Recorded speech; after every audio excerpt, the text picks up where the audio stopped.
Dans cette capsule, je vous présenterai les grandes lignes de ce que sont les chantiers orthographiques, stratégies pédagogiques principalement utilisées pour l'enseignement de l'orthographe.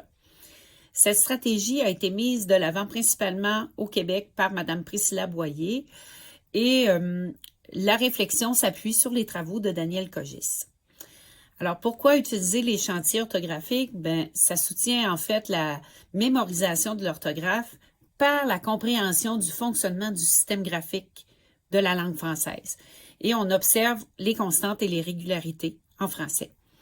Comment on fait ça? On va procéder par observation et manipulation d'énoncés et les élèves vont verbaliser et échanger entre eux suite à ces manipulations. Les chantiers orthographiques permettent aux élèves d'observer et de comprendre certaines régularités orthographiques à partir de problèmes orthographiques fréquents qu'ils commettent eux-mêmes. Cette stratégie s'apparente beaucoup à la démarche active de découverte. La première étape des chantiers orthographiques est l'amorce. Tout d'abord, il faudra mettre en contexte l'activité. Il faudra expliquer aux élèves qu'il s'agit d'une tâche différente et parfois déstabilisante. Ils auront à apprendre par eux-mêmes et avec les collègues, ce qui nécessitera de l'autonomie. Il sera aussi important de clarifier les objectifs de l'activité auprès des élèves. Ils auront à découvrir des régularités de la langue par l'observation et la recherche d'indices, un peu comme s'ils étaient des détectives. Aussi, il faudra annoncer clairement l'intention pédagogique. Nous laisserons les élèves tenter de découvrir le sujet de l'étude en environ 5 minutes avant de leur exposer clairement. Nous devrions y revenir obligatoirement à la fin du cours. Il faudra se servir des erreurs faites par les élèves comme point de départ. Ensuite, il faudra expliquer le déroulement du cours. Nous devrons décrire les principales étapes de l'atelier, faire un survol du matériel, mentionner aussi les comportements attendus, donner le code de silence.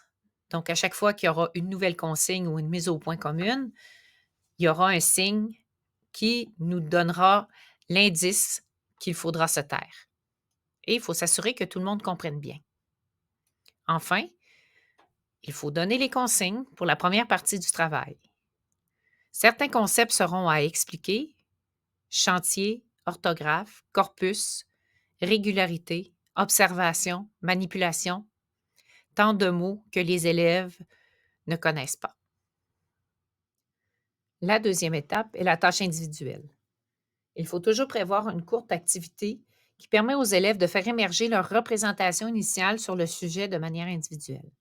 Par exemple, prendre 5 minutes pour tenter de trouver des mots qui se terminent par tel son et les écrire.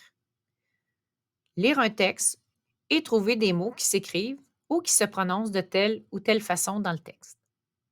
Autre exemple, écrire les quelques mots qui sont dictés par l'enseignant. Et finalement, un autre exemple, projeter le corpus à l'écran et d'avoir une réflexion en silence. La troisième étape comporte les manipulations et les échanges en équipe. Il faudra réfléchir à la constitution des équipes formées de 2 à 4 individus, hétérogènes ou homogènes. Chacun présente ses avantages. À vous de voir si vous formez les équipes ou si vous laissez les copains se joindre ensemble. Conseil avant de mettre les élèves en équipe: rappelez les comportements attendus et le code de silence. Donnez les consignes pour la deuxième phase de l'activité. N'hésitez pas à permettre aux élèves de se lever, de bouger autour des îlots pour observer leur classement. Les élèves doivent toucher, manipuler, pouvoir faire des regroupements et les défaire. Alors, il y aura un premier contact avec le corpus. Donnez aux élèves une consigne qui va les orienter dans leur classement. Ce peut être de classer les mots par graphie finale, par classe de mots, par sens.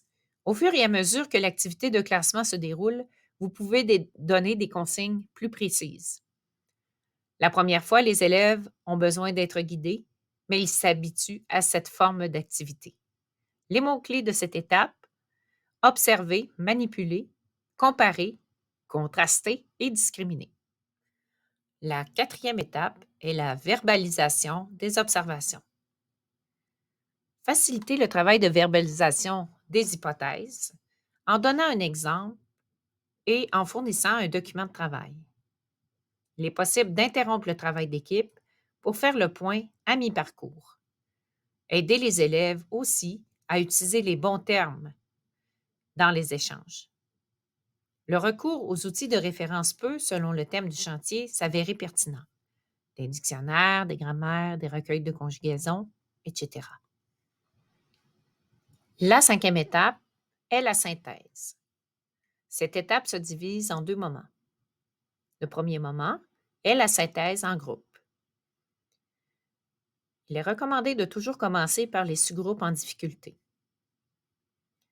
Donc, cette équipe, première équipe, devra dire ce qu'elle a observé.